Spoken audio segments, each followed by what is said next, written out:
आज हम लोग वर्कशीट 2 का क्वेश्चन का सॉल्यूशन निकालेंगे। इसमें पहला प्रश्न है, in each of the following cases show that the rational numbers are equivalent. यानी इस सब जो प्रश्न दिया है तो ये जो रेशनल नंबर हैं ये आपस में बराबर हैं या नहीं हैं, ये आज हमें निकालना है। तो इसका जो प्रॉपर्टी है, पहले उस प्रॉपर्टी को समझते हैं कि प्रॉपर्टी क्या है।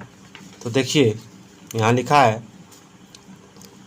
Two rational numbers p by q and r by s are said to be equivalent if p into s और q into r। यानी अगर p by q और r by s को इक्विवेलेंट करना है तो p को s से गुना करना होगा और q को r से गुना करना होगा। और यदि गुना करने के बाद दोनों सेम आ जाता है तो 2 इसको एक्सप्लेन कर लेंगे, हाँ ये किस में है, इक्विवेलेंट में है। तो एग्जाम्पल के लिए देखिए आपको दिया है, एग्जाम्पल को छोड़िए हम इसको बना के दिखाते हैं कि कैसे इक्विवेलेंट है।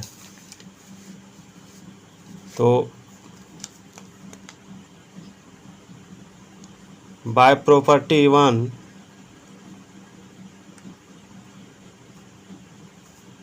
p by q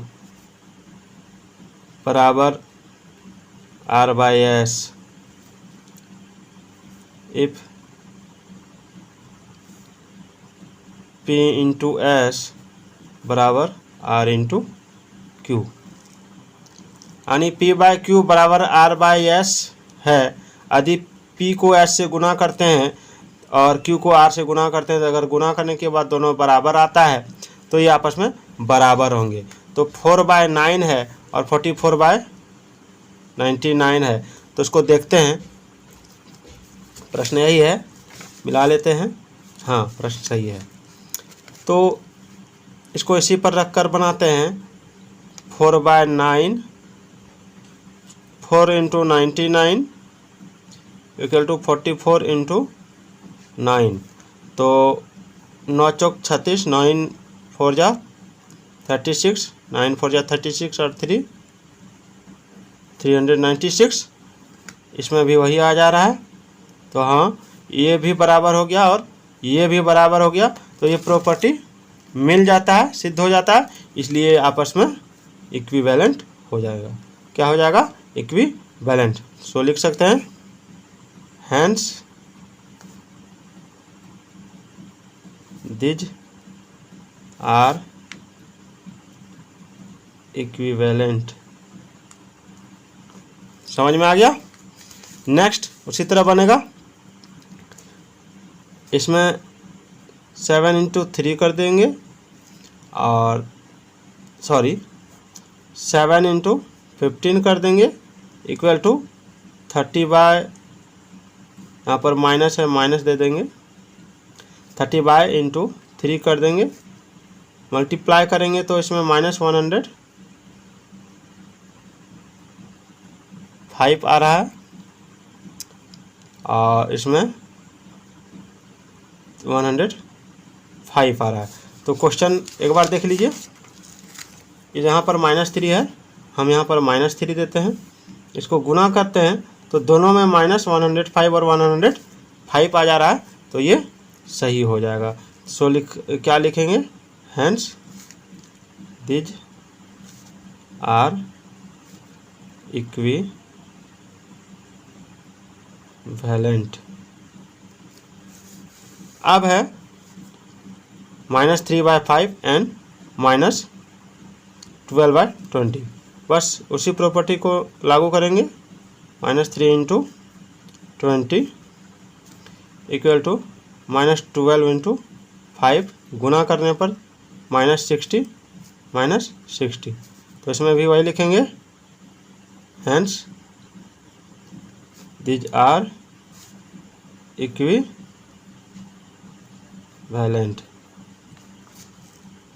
तो इसमें आप क्लियर हो गए होंगे कि किस तरह बनता है। अब नेक्स्ट दूसरा नंबर प्रश्न देखते हैं। दूसरा नंबर प्रश्न क्या है कि in each of the following cases show that rational numbers are not equivalent. इसमें जो दिया हुआ है इसमें इक्विवेलेंट है या नहीं है ये हमें शो करना है। तो इसके लिए इसका वही नियम और रूल रेगुलेशन होगा जिसमें हम लोग बना रहे थे। तो कैसे बनता है देखते हैं। मैंने प्रश्न पहले लिख के रखा है।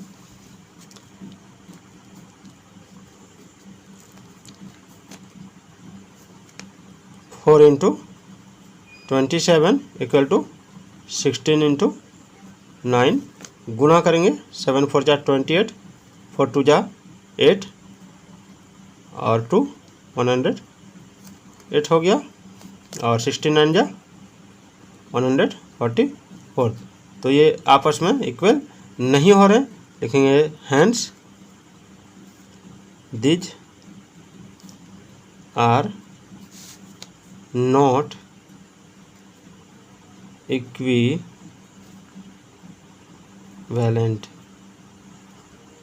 क्लियर हो गया कैसे बनेगा? बस वही प्रॉपर्टी लागू करना है। गुना करके देख लिए इस चीज़ को और इस चीज़ को गुना करके देखे तो आपस में बराबर नहीं हो रहा है, इसलिए इक्विवेलेंट नहीं है। नेक्स्ट उसी तरह बनेगा -100 इंटू 9 इक्वल टू 300 इंटू 3। तो इसमें 900 हो जाता है माइनस में और इसमें केवल 900 आता है। तो ये बराबर नहीं है क्योंकि इसमें माइनस में है और ये बिना माइनस में है। तो यही लिखना है, hence these are not equivalent. Next है 3y -17 एंड 8y -51। तो गुना करना है 3 इंटू -51 इक्वल टू 8 इंटू -70। तो 3 1 जा 3, 5 3 जा 15 माइनस में और 8 7 जा 56 136। तो ये दोनों आपस में बराबर नहीं है, इसलिए क्या लिखेंगे, हैंस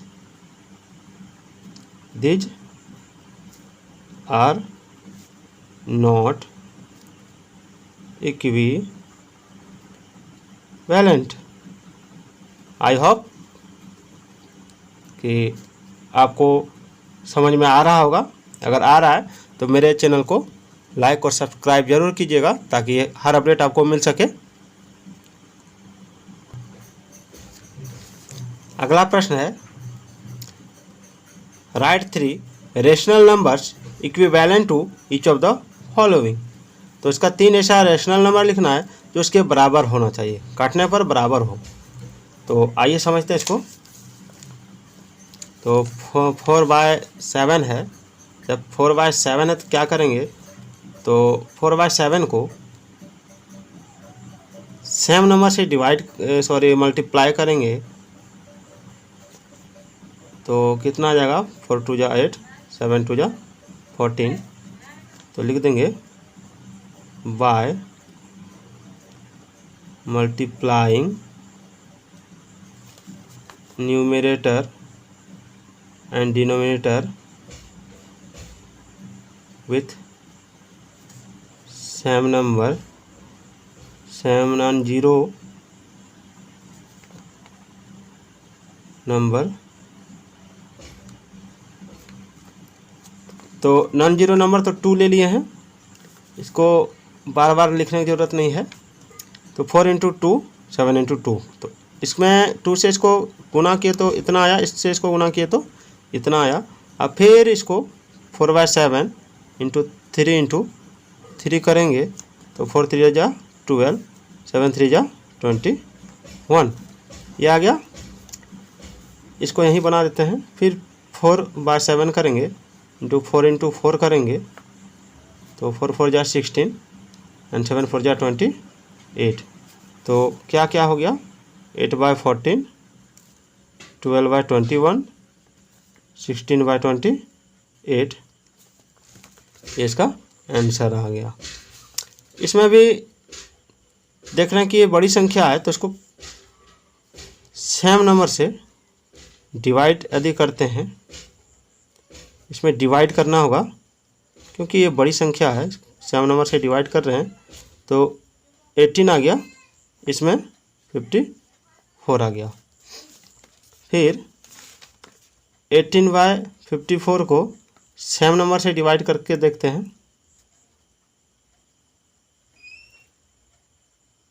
तो कितना आ गया, 9 और 27।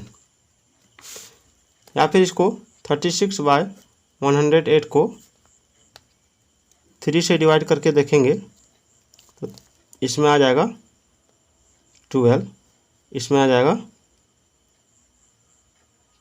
36। तो इस तरह करके हम इसको बना सकते हैं। तो आशा करता हूँ समझ में आ रहा होगा। नेक्स्ट है -5/-7। तो इसमें दोनों में माइनस है, तो -5/-7 मल्टीप्लाई 2 दोनों हम करेंगे तो -10/-14। माइनस को आप काट सकते हैं, -5/-7 इंटू इसमें भी सेम नंबर से मल्टीप्लाई करेंगे तो -15/-21। इसमें भी -5/-7 इंटू इसमें भी सेम नंबर से मल्टीप्लाई करेंगे तो 20/-28। तो ये इसका आंसर हो जाएगा। नेक्स्ट है -72/180। इसको कटिंग करते हैं, इसको डिवाइड देके निकालेंगे तो -72 डिवाइड 2 180 डिवाइड 2 तो -36/90। फिर -72 है बाय 180 को 3 से डिवाइड कर देंगे तो 24 -24 एंड 60। फिर इसको -72 को 180 यानी इससे 4 से डिवाइड कर देंगे, सॉरी डिवाइड 4 से करेंगे तो -18 -45। तो इस तरह करके इसका आंसर निकाल सकते हैं। यहाँ पर आप -36/90 को 2 से डिवाइड देकर ला सकते हैं तो -18/45। फिर -18/45 को आप 3 से डिवाइड देकर ला सकते हैं तो -6/6/15। तो ये आंसर आ जाएगा। तो आई होप आपको अच्छा लगा होगा आज का ये वीडियो। तो फिर मिलेंगे अगले प्रश्न के साथ, प्रश्न नंबर 4 के साथ। एक्सप्रेस 3/5 आज रेशनल नंबर विथ न्यूमरेटर।